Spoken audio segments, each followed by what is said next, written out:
और धनु नाम की पत्नी से जो पुत्र हुए उनको कहते हैं दानव, 61 दानव हुए। दिति नाम की पत्नी से जो पुत्र हुए उनको दैत्य कहते हैं, जिनको हिरण्याक्ष, हिरण्यकशिपु आदि ये दैत्य। और अदिति नाम की पत्नी से 12 आदित्य हुए। विवस्वान अर्यमो पूषा त्वष्टात सविता भगा धाता विधाता वरुणो मित्रः शक्रः उरुक्रमः। ये 12 आदित्य हुए। सज्जनों माताओं, ब्रह्मा जी ने अंडज, पिंडज, स्वेदज, उद्भिज ये 4 प्रकार की सृष्टि की। 4 प्रकार की सृष्टि है। अंडे से जन्मने वाले, झिल्लियों में लिपटे हुए जरायुज, स्वेदज पसीने से जन्म लेने वाले जैसे मच्छर, खटमल आदि स्वेद से उत्पन्न होने वाले। ऐसी 4 प्रकार की सृष्टि करी ब्रह्मा जी ने। भगवती की प्रेरणा से ही भगवान श्रीहरि ने वैकुंठ धाम की स्थापना की।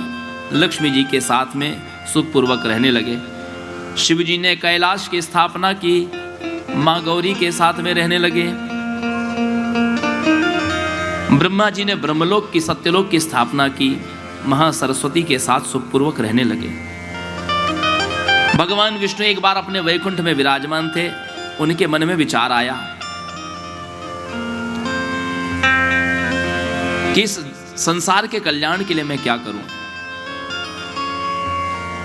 उसी समय उन्होंने भगवती का ध्यान लगाया और भगवती की प्रेरणा से अपने वैकुंठ धाम को छोड़कर के इस पृथ्वी पर आए भगवान श्री हरि। भगवान विष्णु ने 27 श्रेष्ठ ब्राह्मणों को लेकर के, जिसमें मरीचि, अंगिरा, भृगु आदि थे, पुलह, पुलस्त्य आदि, इनको लेकर के 27 कुंडी यज्ञ किया। इस पृथ्वी पर भगवती के प्रीत्यर्थ 27 कुंडी यज्ञ किया।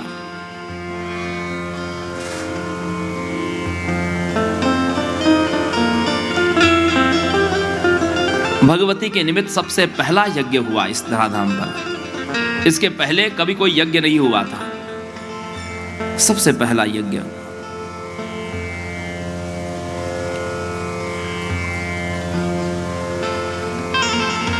उसी समय आकाशवाणी हुई कि हे विष्णु, तुम्हारे इस यज्ञ से मैं अत्यंत प्रसन्न हूं। आज से इन सारे यज्ञों का अधिपति मैं तुमको बनाती हूं। तुम स्वयं यज्ञ नारायण के नाम से इस यज्ञ के कर्ता और भोक्ता दोनों रहेंगे। भगवान श्रीहरि ही यज्ञ के भोक्ता बने। समस्त देवताओं में सबसे श्रेष्ठ तुम कहलाओगे। सभी देवता, मनुष्य आदि सबको तुमको वर देने का मैं सामर्थ्य देती हूं। तुम सबके वरदाता कहलाओगे और तुमको यह भी सामर्थ्य देती हूं कि तुम सबके मुक्तिदाता भी हो जाओगे। हे हरि, मैं तुमको यह भी वर देती हूं कि जो सामर्थ्य मेरे भीतर है वो सारा सामर्थ्य तुम्हारे भीतर भी आ जाएगा। जानत तुम ही होई जाई। जो उनको जान लेता है वो उन्हीं का स्वरूप हो जाता है। भगवती को जानने के बाद भगवती का ही स्वरूप हो जाता है।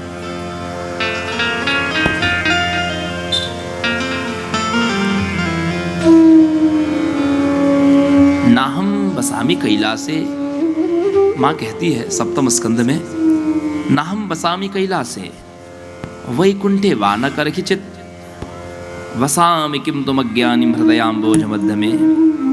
न तो मैं कैलाश में रहती हूं, न तो मैं वैकुंठ में रहती हूं,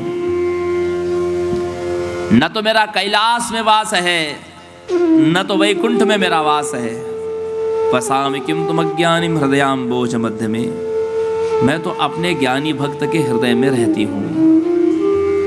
अपने ज्ञानी भक्त के हृदय में मेरा वास है। जो मुझे जानता है मैं उसके हृदय में रहती हूं।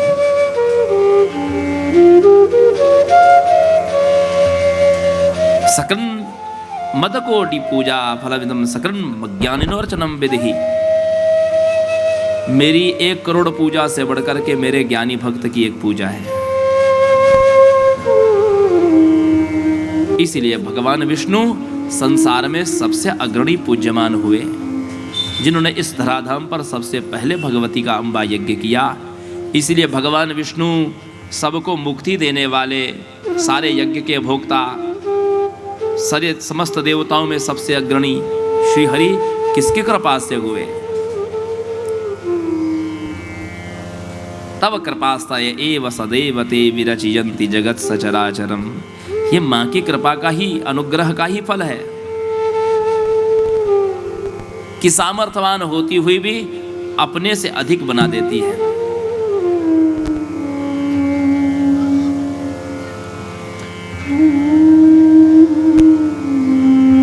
भुवनेशेति वक्त्रो ददाति भुवनत्रयम्। प्रेम भाव से कोई श्रद्धा से एक बार कह दे हे भुवनेशी, त्रिभुवन का दान कर देती है। मां पाहि तस्य वचसा देया भावात् ऋणान्वितः। और कोई कह दे कि हे माँ मेरी रक्षा करो, माँ के पास जब देने के लिए कुछ न बचे तो माँ अपने उस भक्त की ऋणी भी हो जाती है। वो स्वयं दया है। या देवी सर्वभूतेषु दया रूपेण संस्थिता। जो स्वयं दया है, तो दया की आप परिकल्पना करिए कितनी बड़ी दया हो सकती है। दया का जो पारावार है, दया की जो सीमा है, उसका चिंतन करिए।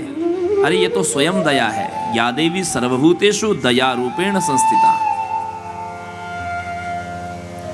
मां दया करने वाली नहीं है, मां स्वयं दया है। दया रूप से जीवों के भीतर विद्यमान रहती है।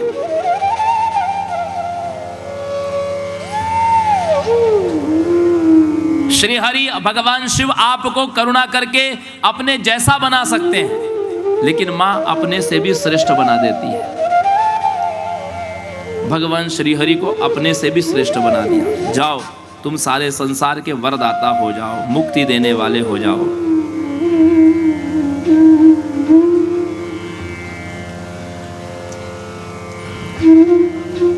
इसीलिए श्री हरि उनका ध्यान लगाते रहते हैं। ब्रह्मा ने पूछा था,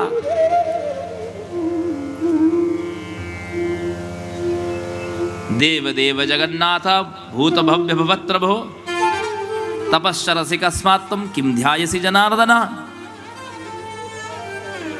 आप किसका ध्यान लगा रहे हैं, किसकी तपस्या कर रहे हैं? तो भगवान श्री हरि इन्हीं पराम्बा पराशक्ति का ध्यान लगाते हैं। कैसे ध्यान लगाते हैं? वो कहाँ पर है, उनका ध्यान कैसे लगाएंगे? बोले वो हमारे शरीर के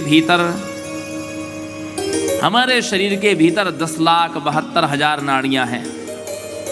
ये छोटी छोटी नाड़ियों से ही आपका ये पूरा विग्रह शरीर बना हुआ है।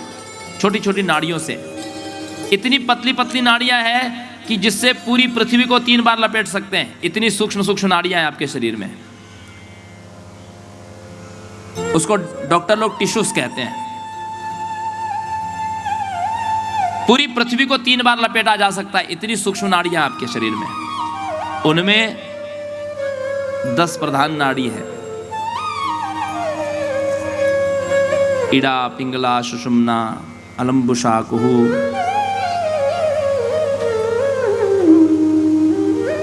उन 10 नाड़ियों में प्रधान नाड़ी जो है ना, वो है 3, इड़ा, पिंगला और सुषुम्ना। आपके मेरुदंड में रीढ़ की हड्डी जो है, वहाँ से ये तीनों चलती हैं। ऐसे एक दूसरे को वेष्टित करती हुई तीनों नाड़ियाँ चलती है। जैसे माताएं चोटी गूंथती है तो उसमें 2 लट दिखाई देती, रहती 3 है। दिखाई 2 ही देती है, रहती 3 है। और ठीक उसी प्रकार ये हमारे यहाँ तक आती है। इड़ा, पिंगला, सुषुम्ना। उसमें जो सुषुम्ना है ना, वो सबसे प्रधान नाड़ी है, सबसे प्रधान नाड़ी। जब आपके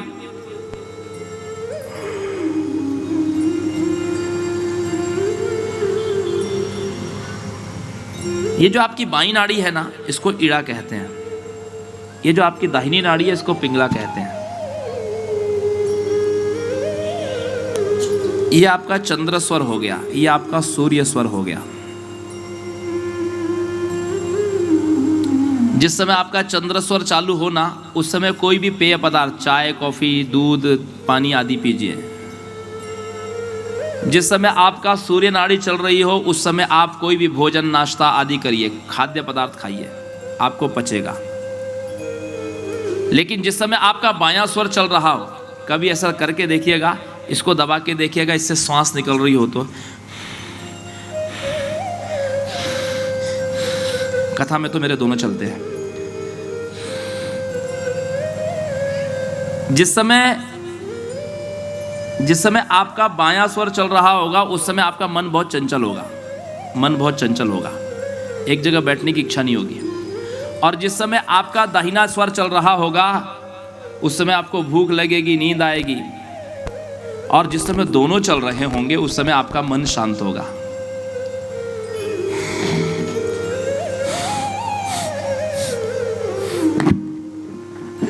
जानते हैं, जिस समय आपका दोनों स्वर चल रहा होता है, उस समय आपके प्राण जो हैं वो सुषुम्ना नाड़ी में विचरण करते हैं। सुषुम्ना नाड़ी में, जो सबसे प्रधान नाड़ी है।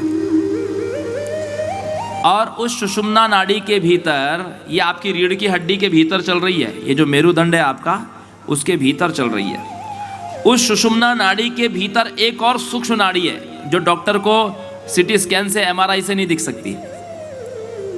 एमआरआई या सीटी स्कैन भी कराएंगे तो वो नाड़ी नहीं दिखेगी। उसका नाम है विचित्रा नाड़ी। क्या नाम? विचित्रा नाड़ी। उस विचित्रा नाड़ी के नीचे में यहां पर, जहां आपका मेरुदंड है, एक आपका मूत्र द्वार हो गया, एक आपका गुदा द्वार हो गया।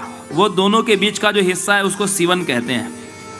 वो सीवन से 2 अंगुल ऊपर आपका मूलाधार केंद्र है। वहां पर 3.5 फेरा, 3.5